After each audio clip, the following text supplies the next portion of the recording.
Hello. Hello. Have you been in frame? Hello. Hello. You're kind of in frame, but... How you doing? Close. I'll move this way a bit. How you doing? We're back. Doing another get these tapes out of my house. Today, we are doing The Sweater. I remember very well the winter of 1946.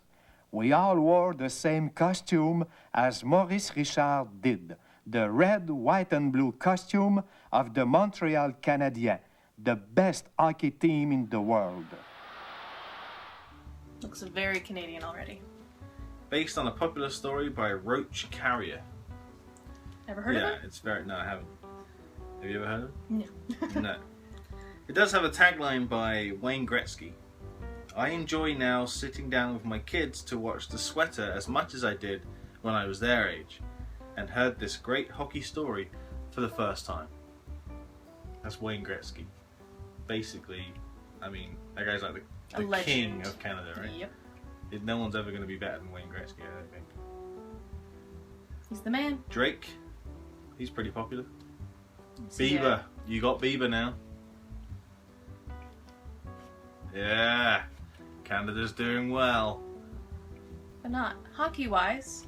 Let's just go back to that. Yeah. Alright, so what does it say on the back? Best-selling author Roach Carrier humorously recalls one of his most mortifying boyhood experiences in this animated adaptation of his story, The Hockey Sweater. This was made in 1984, re-released in 1997. Both good years. Life in the village of Saint Justine, Quebec, so it's starting up. we're in for a treat, was strictly ordered by tradition. On Sunday, one went to Mass, and on Saturday night, one listened to the hockey game. All the boys worshipped the star of the Montreal Canadiens, Maurice Rocket Richard, and proudly wore his number emblazoned on their sweaters. When Rock?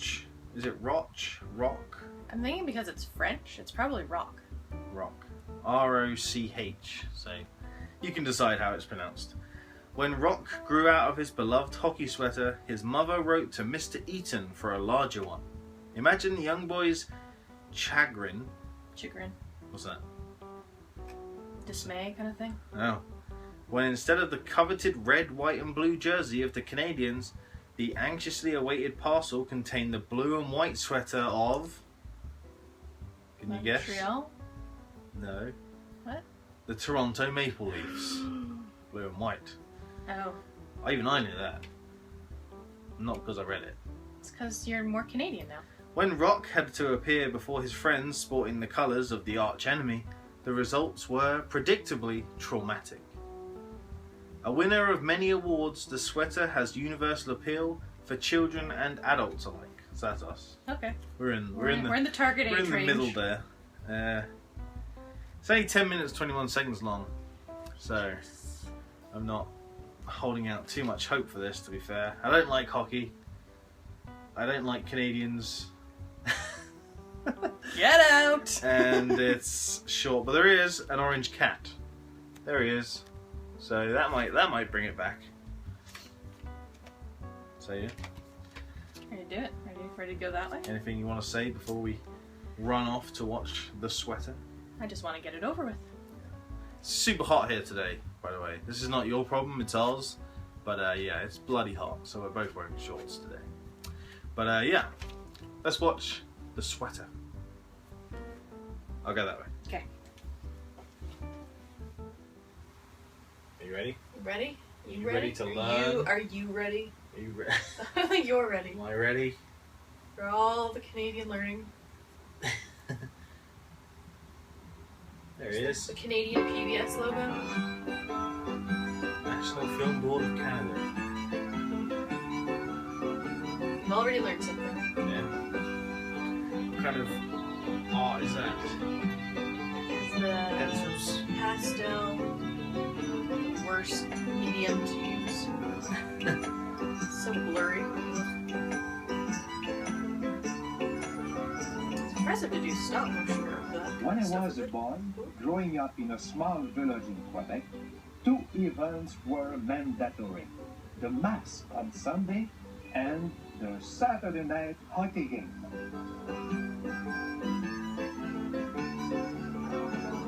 Spring. It's hockey time. Priorities. People are weird in Quebec, aren't they? Okay, and he's stopping. Et l'arbitre siffle le hockey. Ce troisième période est toujours Canadian 2, wins, Toronto 2. La rondelle est mise au jeu. Amy Bouchard reçoit la rondelle à la ligne 2. Il entre le filet de Brodin, le disque est pris par Stewart. Qui à son tour lance le caoutchouc à la ligne bleue. Et c'est Blake qui reçoit la rondelle. Changement de peine. Lance de la Richard. Not even in English for us. We're in Quebec. Maurice Richard. C'est maintenant 3-2 pour le Canadien. Alors qu'il ne reste plus que 14 secondes à jouer en troisième période. Maurice Richard avec des passes de Why is he wearing his jersey already? Plusieurs joueurs du Anyways, like hockey, I guess. pour féliciter Richard. Is that woman there laughing somewhere? She's laughing or in pain? No one knows where she is. The sweater. I remember very well the winter of 1946. Go do some One research. day, my Montreal Canadien sweater was too small for me, and it was ripped in several places. My mother told me, if you wear that old sweater, people are going to think we are poor. And then she did what she did whenever we needed clothes. She started to look through the catalog that the Eaton Company in Montreal sent us every year. My mother was proud. She never wanted to buy our clothes at the general store. The only clothes that were good enough for us were the latest styles from Eaton's catalog. Look at those My mother trousers. did not Wow. like the order forms that were included in the catalog. There was too much English on them, and she did not understand a word of it. When she ordered my So hockey if she sweater, can't understand she these did what she instructions, should she always not did. just go to the general She store took out instead? writing She's too pad and proud. wrote in her fine school teacher's hand, "Dear Mr. Eaton, She's a school teacher. She should know English. would you be so kind Well, as to that's send funny. me Feel bad this for ya. hockey sweater for my Spend boy, $1. Mark, who is 10 years old and a little bit tall for his age." It was one of the greatest disappointments in my life. Instead of the red, white, and blue Montreal Canadien sweater, Monsieur There's a Eaton little had note beside sent saying, the blue "This is and what you white get for sweater signing of up the for delivery Toronto Maple service." Leafs. Hope your son I enjoys have getting always battered. worn the in the red, hockey white, field. and blue sweater of the Montreal Canadien. All my friends wore the red, white, and Who blue really gets the sweater. last laugh? Because we have to And be put besides, through this. The Toronto It's team a was traumatic always being experience. beaten by It's the Canadiens. childhood. With tears in my eyes, I summoned up the strength to say, "I never wear that uniform." Hello. I'm hobbling. My foot's asleep. Here's your case. I don't want the case. What happened in the sweater? Just went by in like a blink of an eye. I don't really know. So the kid likes his sweater. Basically, in Canada, we love hockey. We stop having sex to listen to hockey. Listen to hockey. We stop praying to listen to hockey. We just, because that's all we do. And then when you grow out of your sweater, you have to order through a catalog because the internet doesn't exist. It's hard times before eBay. So his mom orders him a sweater. And as you can tell on the front of the box, he gets the wrong sweater. And then all his friends make fun of him. And then he gets upset because they're clearly segregating him because he has a different sweater. Mm.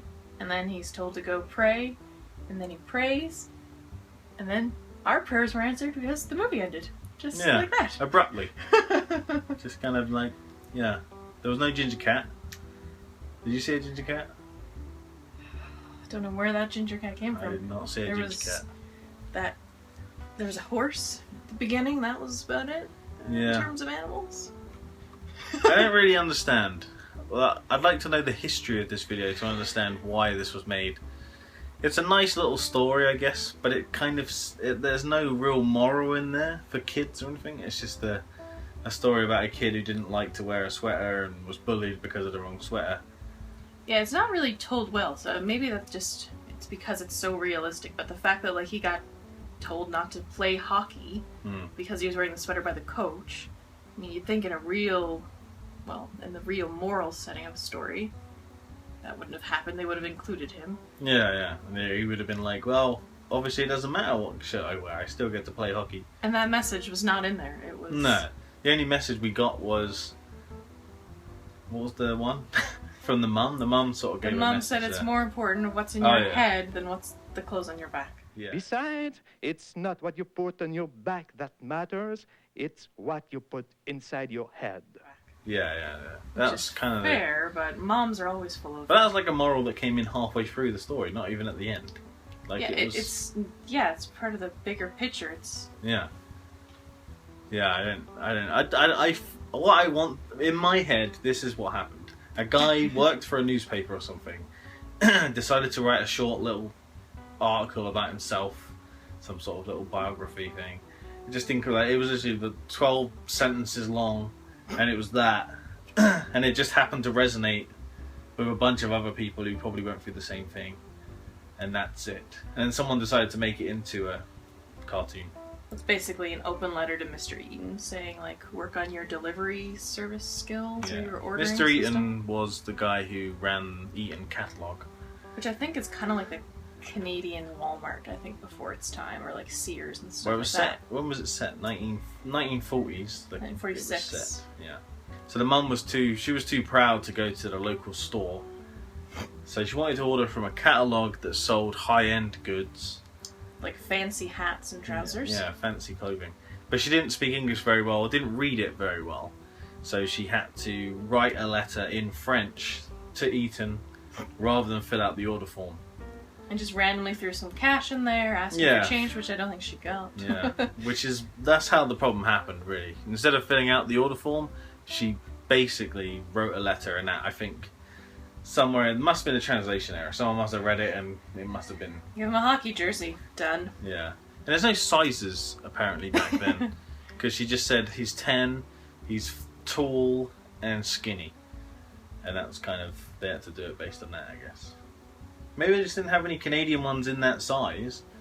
So they sent him... Yeah, we have $3 here. What are we going to do? We want to complete the order, so here's a some shirt. goods. Yeah, because she didn't return it, so they got their money. Because she strangled him. She choked it on him before he could run away and return it. Which, the whole thing could have been avoided if the mother just returned it and asked for the proper sweater that she had asked for. Yeah, well, no, but she did address that. She did say that if we did that, he'd be insulted. Even though she already insulted him. Well, yeah, she insulted him already, but it's okay, she insulted him again. But he would feel insulted, and therefore they wouldn't get a sweater until the spring, and by that time there'll be no hockey ice to play on. So that was kind of answered in there. You have to pay attention for that one. Yeah, I just think 1946 or whatever is before customer service, where you're allowed to say you gave me the wrong thing and I would like the right thing. Who knows? He got the wrong shirt. So, the questions? Was it entertaining? It was like 9 minutes. I felt like that was... Because it was such a poorly put together story, it just went by really fast. So, I don't know if that makes it entertaining, or I wasn't really entertained. Well, I didn't hate it. I just didn't like the guy who was narrating it. Like, I don't want to sound biased against the French Canadians, but his accent, and like it sounded like a couple points like he was just reading it and he couldn't even read it properly. When it's his story, he should be able to feel it enough. It sounded to me more like an English guy reading it in a French accent, because sometimes he was really like over pronouncing words. What was that noise? I don't know. I don't know what that is. But yeah, it sounded like a guy reading it in a French accent, because sometimes it sounded comically French. Yeah. Like it was funny, like overly French. Putting it on. Yeah, like Monty Python or something. Like stupid French. Like French people don't talk like that, do they? That's just French Canadians. They talk like that. Well, yeah, maybe. I don't know. Entertaining wise, I was trying to sit there thinking, would I find this entertaining if it was like a football one? And no. So even if it was your jersey versus your mom trying to put you in Manchester, I don't really care. I don't think anyone would. That's why Gretzky has put me on the wrong path here by saying oh, I love watching this with my kids. Do you hate your kids? Why are you making your kids watch this? Well, if they're terrible. super into hockey, then maybe that's. I'm not super into football and I'm not super into hockey. And didn't Gretzky play on the Maple Leafs? I don't know. How am I meant to know that? I don't even know what Gretzky looks like. Okay, so long way to get around it. Was it entertaining for you or not then? No, it wasn't. I didn't really. No, just I like the fact that it's like a self-contained story and there was no like sequel or anything like that to it. But you don't know. But, well, hopefully. But yeah, no, nothing. It didn't entertain me really. I sat for it. It's short and it was easy to get through, and that's because it was short. If it was long, if it was like half an hour, I think I would have really struggled. I almost want to say I was entertained by it, but it could tie back to the fact that it was so short that. And you're Canadian. And hockey's in your Don't blood. hold that against me. I'm not holding it against you. Well, I am slightly, but yeah, that's the reason why you found it entertaining. Okay. Maybe it reminded you of growing up in a little village in Newfoundland. Second question. Would you rewatch it? Is it rewatchable? Does it deserve a second viewing? A third viewing? I could rewatch it. I wouldn't go out of my way to do it, but I could because it's so short.